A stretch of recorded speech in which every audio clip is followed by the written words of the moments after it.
بسم اللہ الرحمن الرحیم. ناظرین، آج میں عمران خان صاحب کے ساتھ ان کے رہائش گاہ اسلام آباد میں موجود ہوں.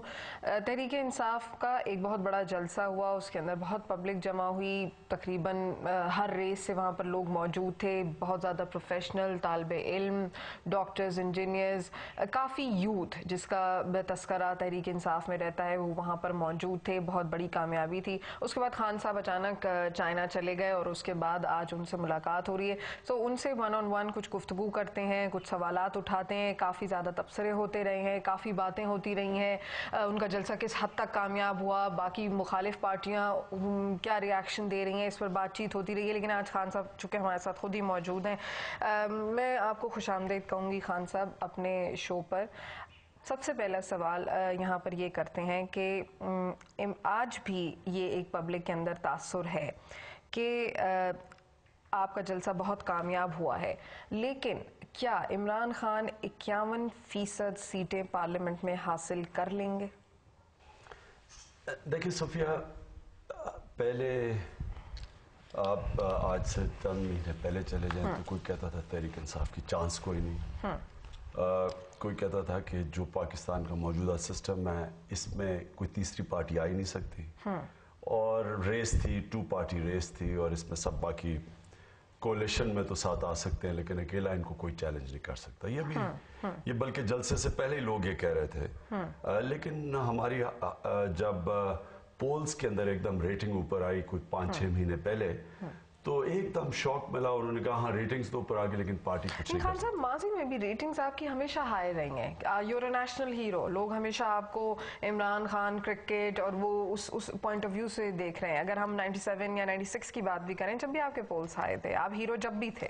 نہیں، پولنگ یہ جو پیو پولز تھے جو اس میں تو کبھی اتنی ہائی ریٹنگز نہیں تھی، اور اس میں باقی بلکہ ہماری تو میری کوئی 20% سے 68 پہ گئی ہے، اور نواز شریف کی 84% سے آئی ہے، اس کی نیچے 62%. بلکہ وہ ایک ٹرینڈ شو کر رہی تھی پولز کے سب پولیٹیکل پارٹیز کی جو موجودہ گورنمنٹ میں بیٹھی ہیں ان سب کی ریٹنگز نیچے جا رہی تھی، صرف ایک پارٹی کی ریٹنگز اوپر جا رہی تھی. تو ایکچولی تو جلسے نے یہ جو ایک ٹرینڈ آ رہی تھی پاکستان میں، وہ اس نے اس کو ایک عوام کے سامنے ایک اتنا بڑا اس کا ایکسپریشن تھا. تو اس کی وجہ سے ایک دم یہ پرسیپشن آئی ہے کہ تحریک انصاف بھی ایک فورس ہے. اب اگلا سوال وہ پوچھتے ہیں کہ اس کو کنورٹ کیسے کرنا ہے. دیکھیں، پہلے کہتے تھے کہ تحریک انصاف کینڈیڈیٹس کدھر سے لے کے آئے گی. کوالٹی آف کینڈیڈیٹس کا کوسچن ہوتا ہے. کینڈیڈیٹس ہر حلقے کے اندر 3 یا 4 کینڈیڈیٹس ہوتے ہیں. ہر ڈسٹرکٹ میں 4-5 پولیٹیکل ہاؤسز ہوتے ہیں، ان کے بیچ میں ریس ہوتی ہے. اور تحریک انصاف کی ریس نون لیگ سے زیادہ ہے یا پورے گورنمنٹ کے سسٹم سے یا کرپشن سے؟ تحریک انصاف کی ریس ساری جو اسٹیٹس کو کی پارٹیز ہیں ان کے خلاف ہے. یہ تحریک انصاف ایک چینج کی پارٹی ہے. بار بار نون لیگ کے ساتھ نام لیتے ہیں تحریک انصاف کا لوگ، بار بار یہی بات آتی نہیں تحریک انصاف نے نون لیگ کو ٹف ٹائم دینا ہے. پیپلز پارٹی سپورٹ کر رہی ہے تحریک انصاف کو. نون لیگ کا گڑھ ہے پنجاب، اور پنجاب میں سوائے تحریک انصاف کوئی چیلنج نہیں کر رہا نون لیگ کو. اور جو لاہور کا جلسہ تھا وہ ایک ٹرننگ پوائنٹ تھا نون لیگ کے لیے. جس کا مطلب ہے پیپلز پارٹی ساتھ ہے. نہیں، پیپلز پارٹی اگر پیپلز پارٹی ساتھ ہوتی بھی تو کچھ، پیپلز پارٹی خود جلسہ نہیں کر سکتی. تو 2-3 لاکھ کا جلسہ پیپلز پارٹی کیسے مت کر سکتی؟ کہہ رہی ہے نا کہ جلسے کے اندر کاف لیگ بھی موجود تھی، پیپلز پارٹی کے لوگ بھی موجود تھے، یہ بھی ایلیگیشنز آ رہے ہیں. ہم تو کہتے ہیں کہ نون لیگ کے لوگ موجود تھے.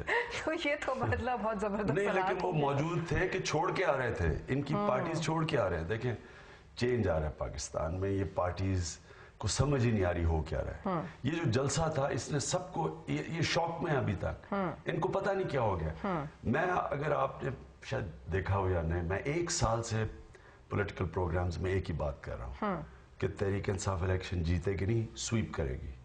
میں 1 سال سے کہہ رہا ہوں، میرا مذاق بھی اڑا تھا، جو خواہش تو ہو سکتی ہے. یہ ایک دم لوگوں کو ایک لگا ہے کہ